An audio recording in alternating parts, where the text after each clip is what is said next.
Hello student,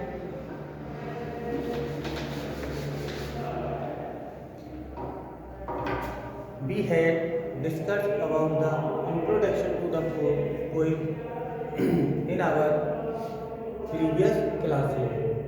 So today we are discuss summary of the poem. हमारी जो poem थी ये सेकंड ईयर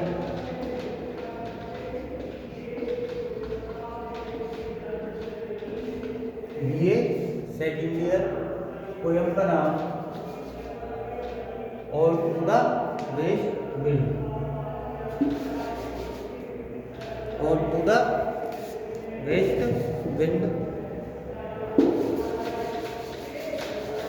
और to the west wind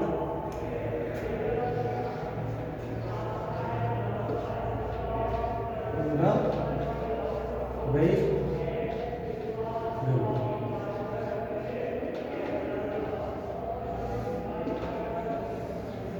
ode to the west wind ode lyric poem this ode was written by PV Shelley this ode was summary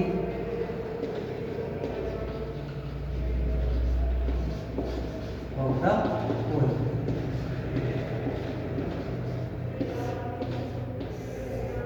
you write it down on your notebook. The ode was written by Shelley. This ode was written by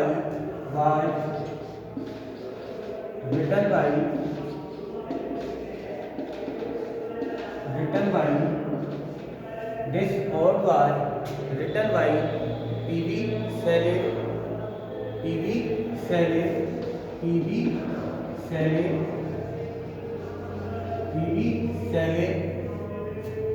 कब लिखी थी 1890 इन 1819 में इन Florence कहाँ पे इन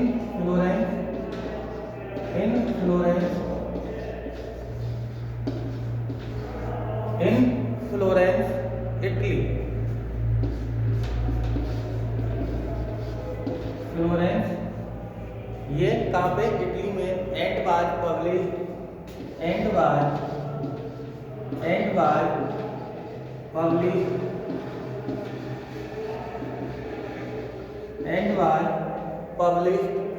in 1820 जो है ode to the west wind है is written by 1890 and published in 1820 Florence, Italy. He appeals the west wind. He appeals the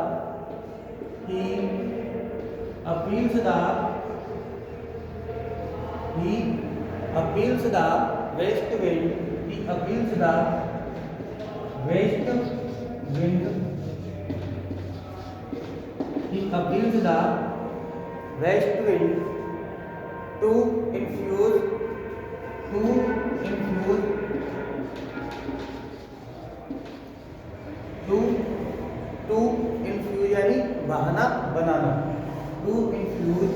यानी बहाना बनाना pretend in other words we can say pretend infuse in him infuse in him the energy and the power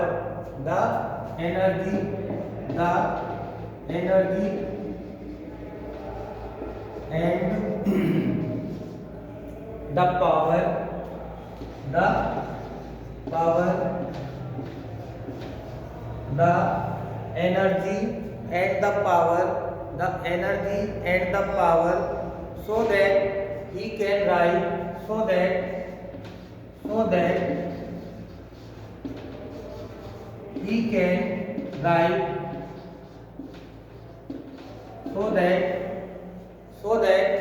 can write good poems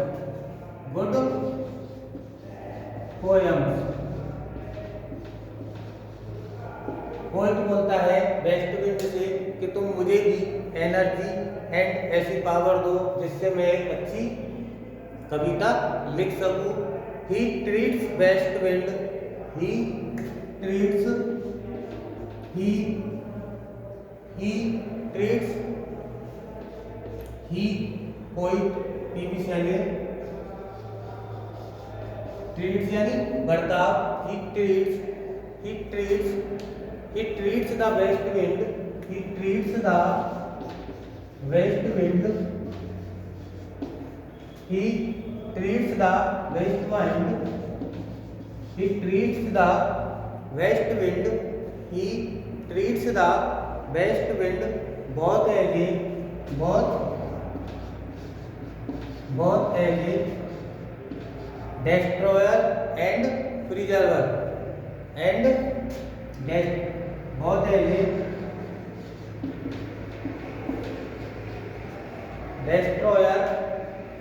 destroyer and preserver।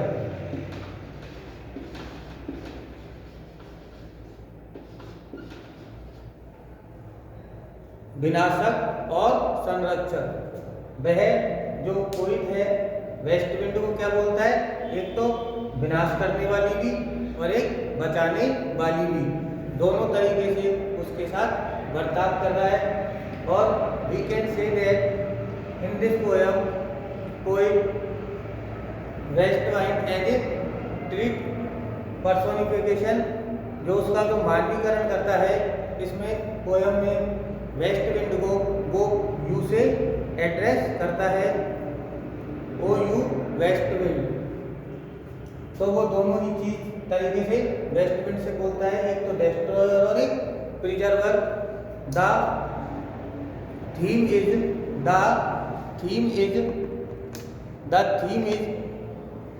death and destruction, the theme is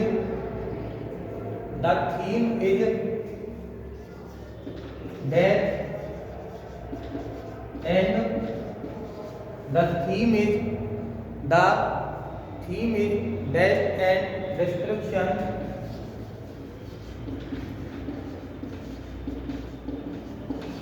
The theme is death and destruction will bring about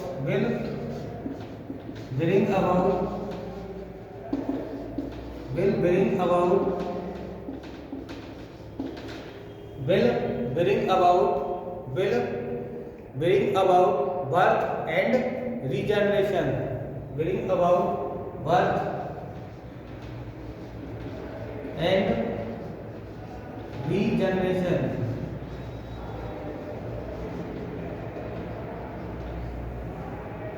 His death and destruction will bring about birth and regeneration। In this poem he talks about the in this poem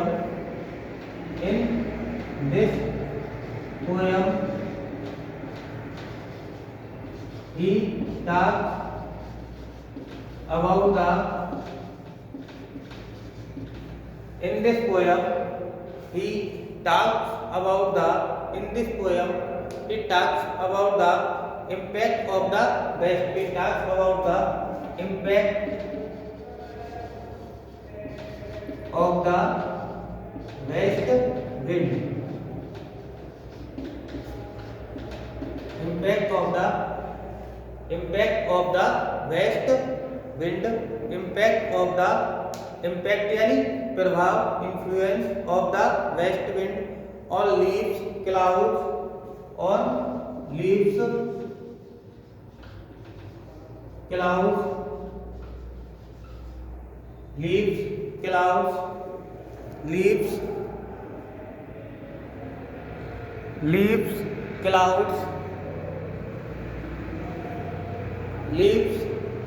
clouds and sea, leaves, clouds and sea,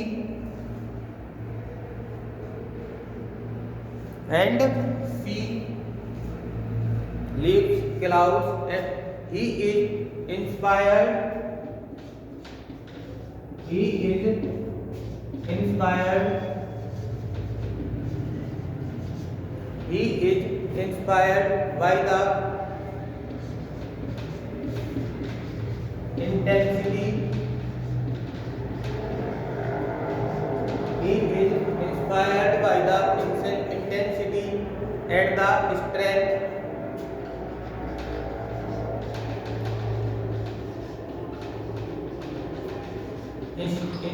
in strength of the west wind. Of the west wind.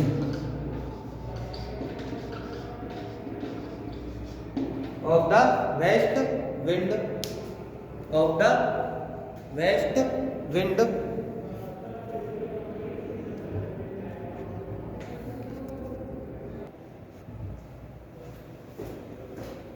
He is inspired by the.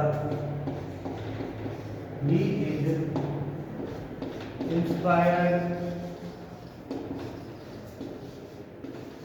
by the. He is inspired by the intensity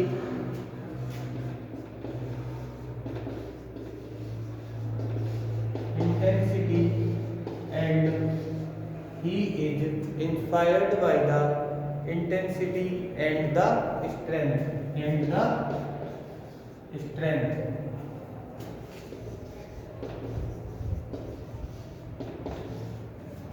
inspired by the intensity गहनता और शक्ति and the strength of the west wind of the west wind of the west wind. The poem is written about the power of west wind. The poem is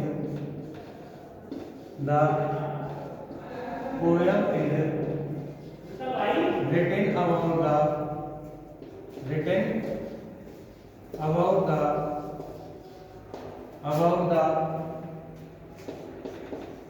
power of west wind. The power of west wind. जो poem है ये किसके बारे में लिखी गई है? Power of west wind की शक्ति के बारे में. The power of the west wind. The power of the west wind. अब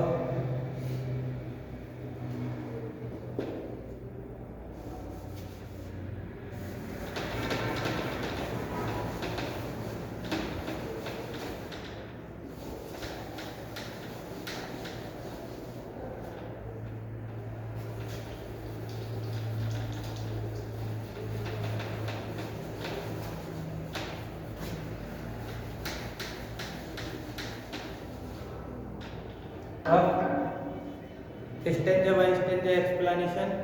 first stanza explanation.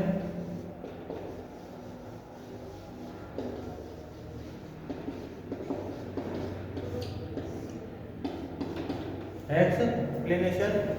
Ode to the West Wind is a poem written by English romantic poet. Ode to the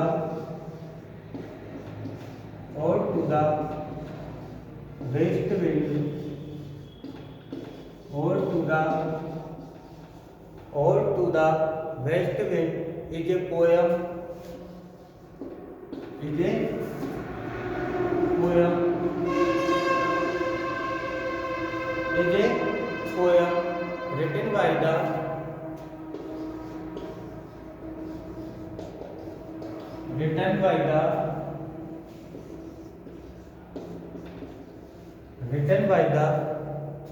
Written by the English romantic poet.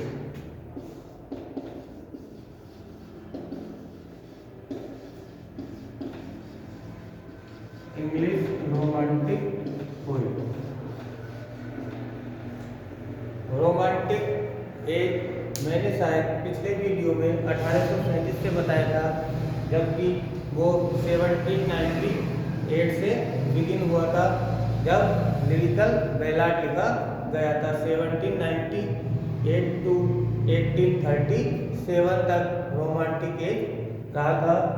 और to the west wind is a poem written by the English romantic poet according to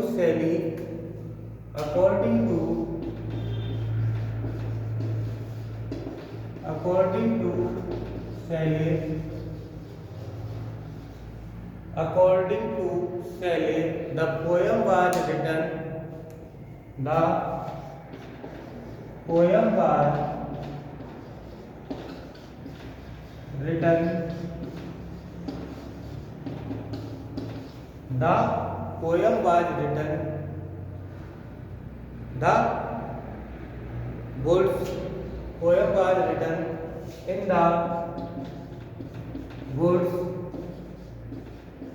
in the woods outside the Florence. Written in the woods outside the Florence.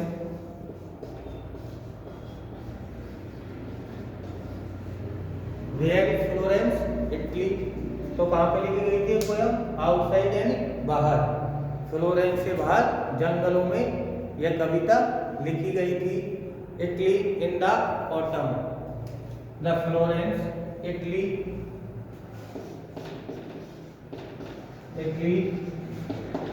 In the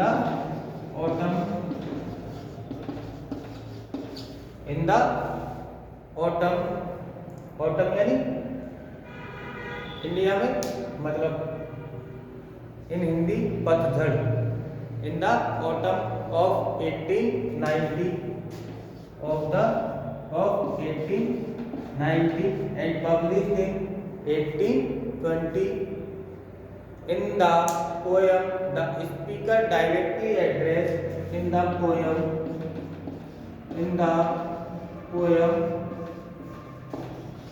speaker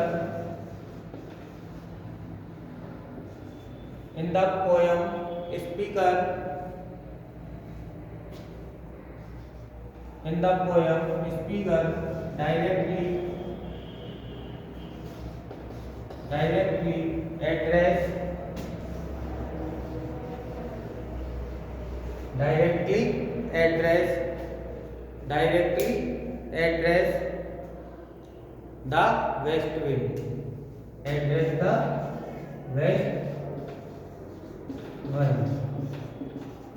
Directly address the west wind.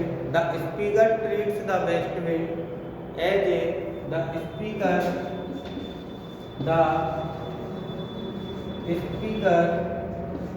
treats the west wind as a the speaker treats the west wind as a force of death,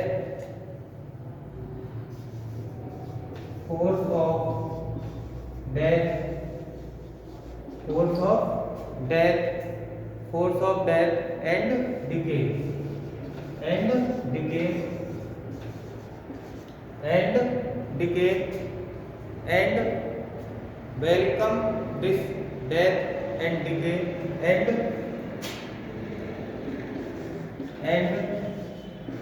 welcome this death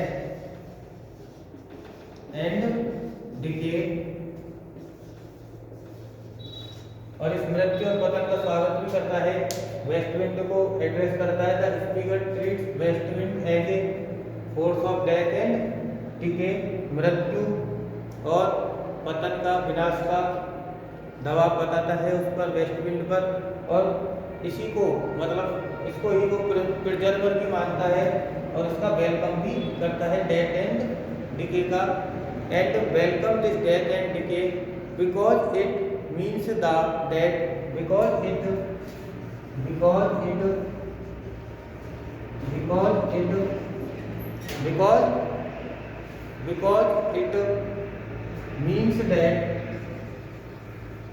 means that because it means that rejuvenation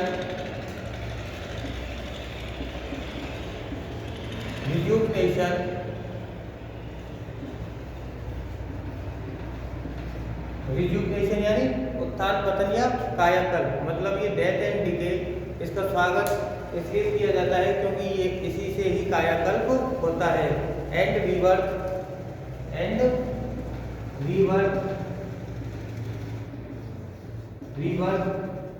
यानी पुनर्जन्म। Rejuvenation, ये लिखो एक बार, rejuvenation यानी कायाकल्प।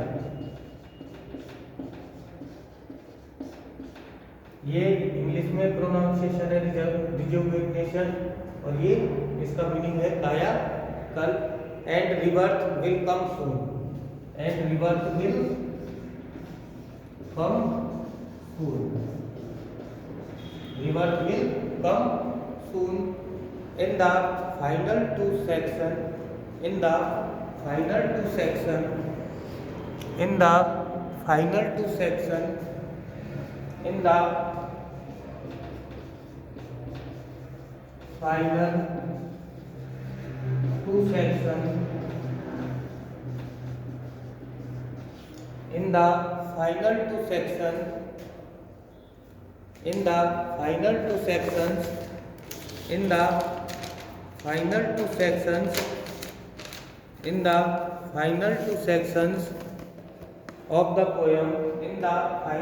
section of the poem,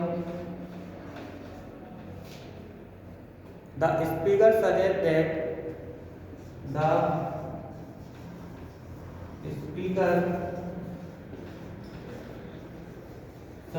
that in the final two sections of the poem, the speaker suggests that he wants to help promote the rebirth. Suggest that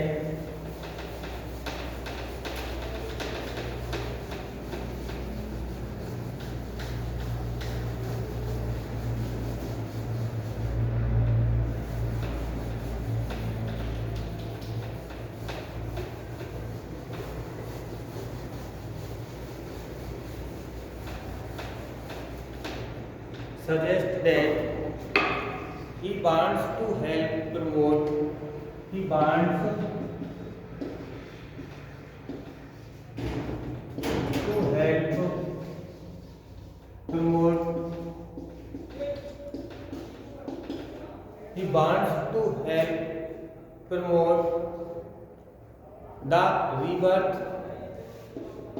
the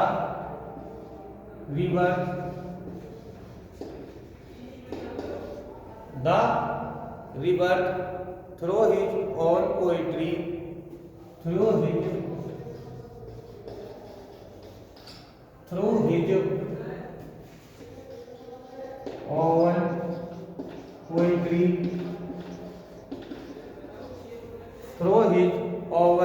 poetry, and that rejuvenation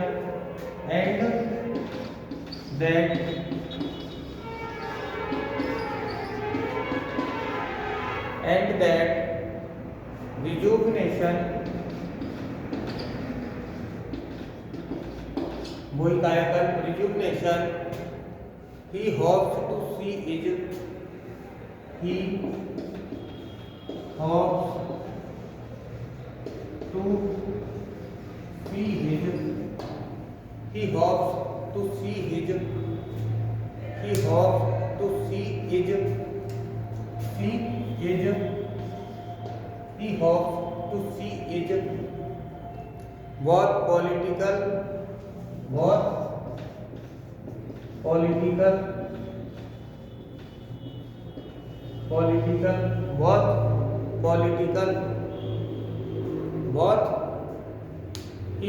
both political and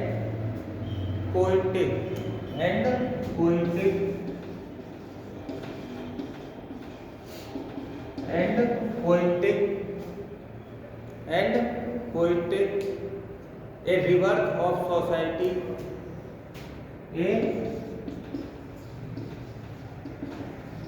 a rebirth of society, a rebirth of society and its ways of writing, and its ways of writing, ways of writing. He wants to help promote the rebirth through his own poetry. जो waste wind है उसको कोई destroyer और preserver, both destroyer and preserver. क्योंकि destroyer तो इसलिए है क्योंकि वो विनाश करती है और अच्छी चीज़ों को अपने साथ उड़ा ले जाती है, और प्रिजर्वर इसलिए है क्योंकि वो जब बीज वगैरह होते हैं उनको उठाकर साथ ले जाती है तो ज़मीन में उनको दबा देती है जिससे नए पेड़ पौधे उगते हैं। तो कोई इसमें वही बोलना चाहता है कि wants to help promote the rebirth and through his own poetry, स्वयं की पोइट्री से ही वो रिवर्थ को और प्रमोट कर रहा है। एट दैट रिजुविनेशन, और यही कार्यक्रम he hope to see is both political and poetic, और ऐसा ही कायाकल्प जो रिवर्थ और वो है वो पॉलिटिकल में भी हो, राजनीतिक क्षेत्र में भी और पोइटिक में भी ऐसा हो। ए रिवर्थ ऑफ सोसाइटी, और किसकी हो, समाज की, and it's way of writing, और उनके लिखने के तरीके की। ओके, आज के लिए इतना ही।